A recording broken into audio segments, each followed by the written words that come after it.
Once you have an LLC, your money should be separated into a business bank account away from your personal bank account. You're letting the IRS know that your business is a separate entity and that you're serious about making a profit. You need to maintain that you're separate from your business. That is the point of getting an LLC. If you're being sued and you don't have a separate bank account for your business, then you're not showing that you're a separate entity from your business. Hi, Matt Bernstein from Low Cost Hustle, and you should consider getting a business bank account. The first time I opened a business checking account, it was with a local credit union. I had a personal checking and savings account with them, and they weren't that bad. Little did I know that they weren't good for my business. It was March 6, 2012, and the biggest product of the year was being released that day. Wholesalers were going to charge my bank account in the afternoon, and all my money was in the account. Over $7,000 worth. My debit card was ready to be charged by the wholesalers, and they would ship out my customers' orders in that afternoon. The calls started coming in from my credit union, and they told me that 2 wholesalers tried charging my account for around $7,000, and they labeled it as suspicious activity. I told them that everything was fine and to accept charges from Sports Images and Magazine Exchange on a regular basis. The bank told me that there was a $3,000 spending limit per day. Even if I had $100,000 in my bank account, I could only charge $3,000 to my debit card per day.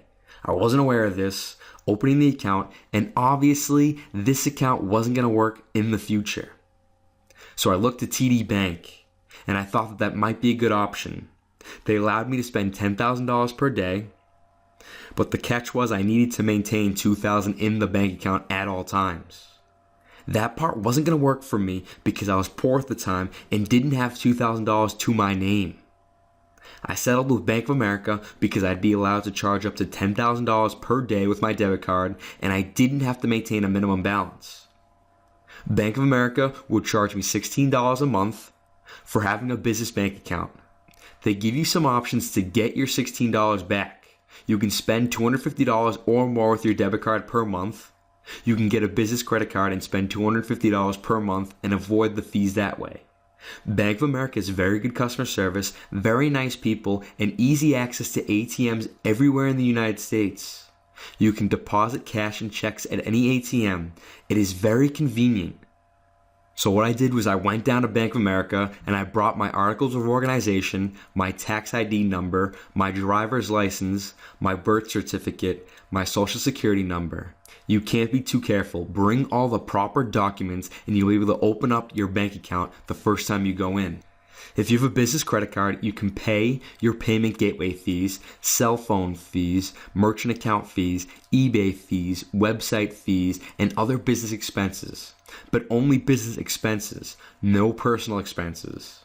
When you make those purchases with your business credit card, you'll be able to save on the $16 monthly maintenance fee that Bank of America will charge you to have a bank account. When most people get an extra credit card, they think it's extra income, that they will be able to spend more and pay it back within that same month. This is very dangerous, and it's how most people get into debt. To avoid debt, you want to minimize your credit cards and you'll minimize your spending. On average, people with credit cards will spend 13 or 18% more than people who pay with cash. Only use your business credit card on things you really need for your business. Don't get greedy. Don't get all the pretty toys. Use the toys that you have now. Stay frugal. People usually aren't best friends with their banks. Does anyone here have a good experience with their bank? Leave a comment below and tell me what your favorite bank is and why.